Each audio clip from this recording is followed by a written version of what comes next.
এই মাছ গোস্ত তো চামড়া চামড়া ফুইলা হালাইলে কিছু খাবি কাম সামা লাগবো পাইলাম বেড়া হে তাহলে কো এই দিকে পরে দাও দাও দূর থেকে দিতে লাগবো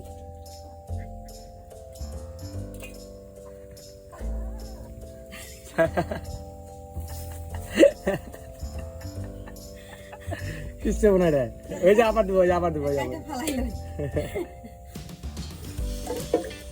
পেঁয়াজ কাঁচামরিচ দিয়ে দিলাম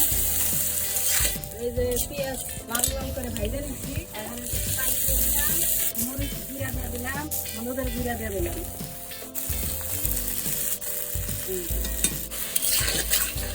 এই যে তেল দিয়ে মুখ উঠে গেছে এখন আমার মা সব আনাজ তরকারি দিয়ে দিব মাছ আলু আর কচুর মুখি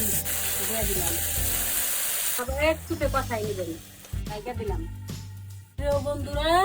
এই যে দেখছেন কষানো লুকটা সুন্দর করে আস্তে আস্তে কষাই নেবেন কষানোর মধ্যেই তরকারি মজা আর শরীর গুলো তরকারি তো কোনো কথাই না আর তো কষানো হইব তারপরে জল দিয়ে দেবেন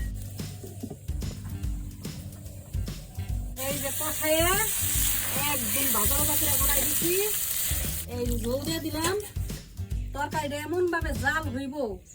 একটা তরকারিটা মাখা মাখা হইব আঠা আঠা হইব